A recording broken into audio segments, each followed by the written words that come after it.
Hi, my name is Bob Hill. I'm the president of the Church of Scientology Mission of Riverdale at 308 Broadview Avenue in Toronto, Ontario. Now, we have been doing these online sermons now for 1 year.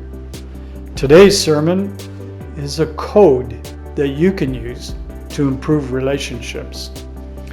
Now, to improve relationships, one must learn to be civilized, to operate on the use of good reason and not be cruel and barbaric.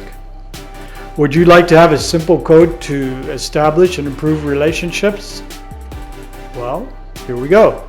Today's sermon is based on the writings of L. Ron Hubbard from the book Science of Survival.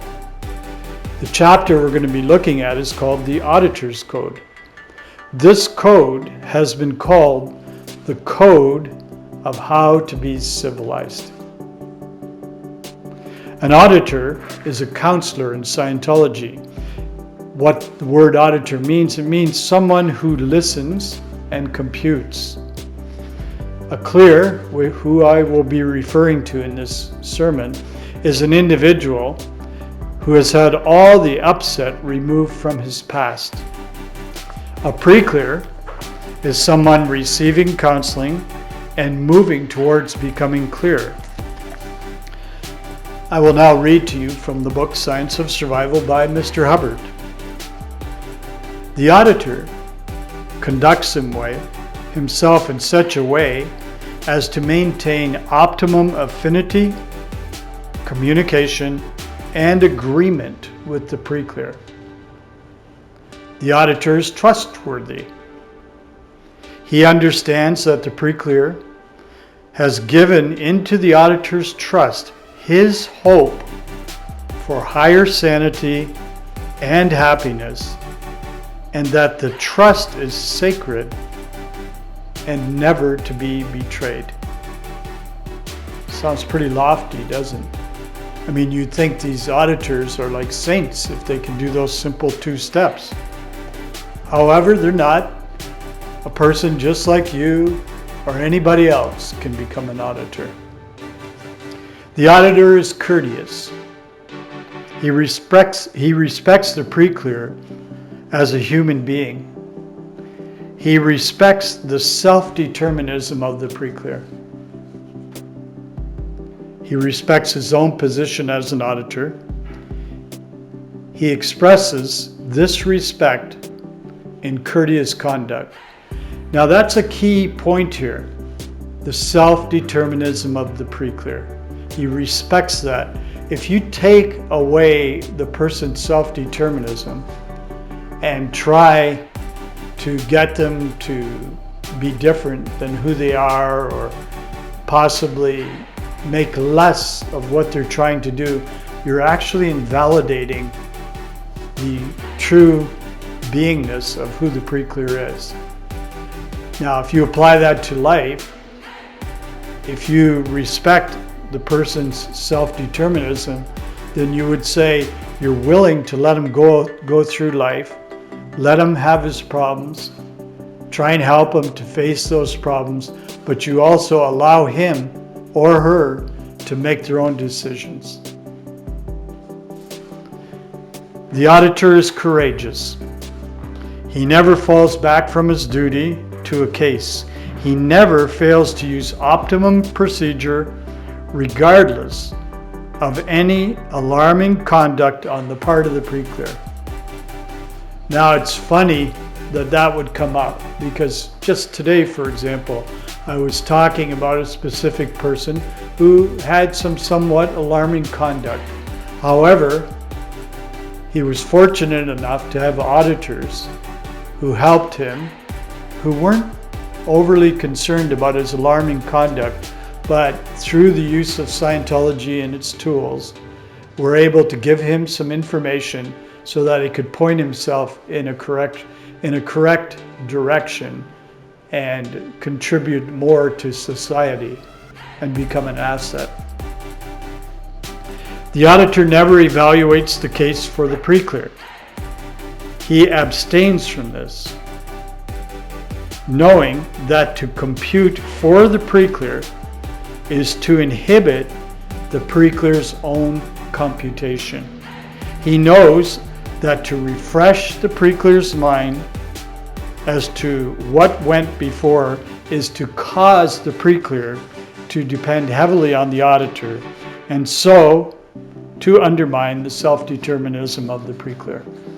Now imagine applying that principle to life in general or to others. You'd probably find that you would get along much better with them because you would allow them to express the basic goodness that lies in every person on their own determinism. The auditor never invalidates any of the data or the personality of the pre-clear. He knows that in doing so, he would seriously interbulate the pre-clear. He refrains from criticism and invalidation, no matter how much the auditor's own sense of reality is twisted or shaken by the pre-clear's incidents or utterances. Another key one. Can you imagine in your life if you applied that so that you didn't criticize others for things that they had done, or a bunch of people sitting around a table talking, one guy throws out something that is slightly unpalatable. Well, if you were following this and being courteous and trying to maintain a degree of affinity with the person, you wouldn't invalidate them for what they did. Now that doesn't mean you have to sit there and agree with everything. However, you would not invalidate them. And hopefully, you try and point them in a different direction. The auditor uses only techniques designed to restore the self-determinism of the pre-clear. He refrains from all authoritarian or dominating conduct, leading always rather than driving. He refrains from the use of hypnotism or sedatives on the pre-clear, no matter how much the pre-clear may demand them out of aberration. He never abandons the pre-clear out of faithlessness about the ability of techniques to resolve the case, but persists and continues to restore the pre-clear's self-determinism. The auditor keeps himself informed of any new skills in the science. Another key datum.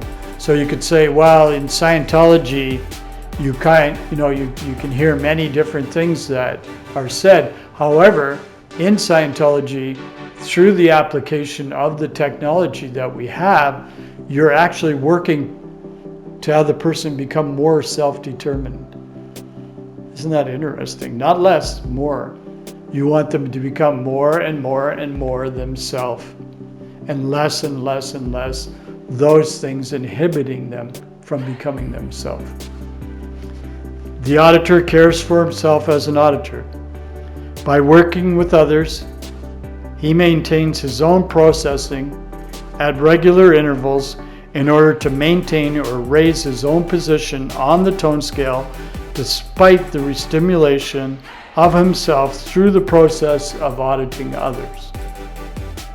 He knows that failure to give heed to his own processing until he himself is a release or a clear, in the severest meaning of the terms, is to cost his pre-clear the benefit of his auditor's best performance.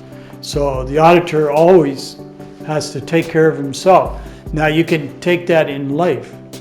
You should always try to increase your own ability, your own knowledge base, your own knowingness, your own awareness all the time, so that you are increasing who you are and you're adding. So take that well, because it's important. To the degree you cease to do that, you will find that you will no longer be able to relate to your pre-clears. In other words, you become stagnant. So try and do that in life, in general, with people. Don't stagnate. Become more conscious, more aware. I do personally. I study continuously in my life. I read. I listen to tapes, etc. I'm always trying to do that, and I find that it makes it easier for me to communicate with others even through difficult times. Now, any two people in constant association who will conduct themselves according to the auditor's code, those things I just read, so if you conduct yourself according to that code, will soon find not only that they are clear or almost clear as a group of two, but also that their knowledge of and joy in human relationships has been immeasurably increased. All right? So there you go. That's today's sermon. Now, if you take those points, I'm sure that they will help you in your relationships and help you in dealing with others. I will now read to you the prayer for total freedom. May the author of the universe enable all men to reach an understanding of their spiritual nature. May awareness and understanding of life expand so that all may come to know the author of the universe. And may others also reach this understanding, which brings total freedom. At this time, we think of those whose liberty is threatened, of those who have suffered imprisonment for their beliefs, of those who are enslaved or martyred, and for all those who are brutalized, trapped, or attacked. We pray that human rights will be preserved, so that all people may believe and worship freely, so that freedom will once again be seen in our land. Freedom from war and poverty and want, freedom to be, freedom to do, and freedom to have. Freedom to use and understand man's potential, a potential that is God-given and God-like, and freedom to achieve that understanding and awareness. That is total freedom. May God let it be so.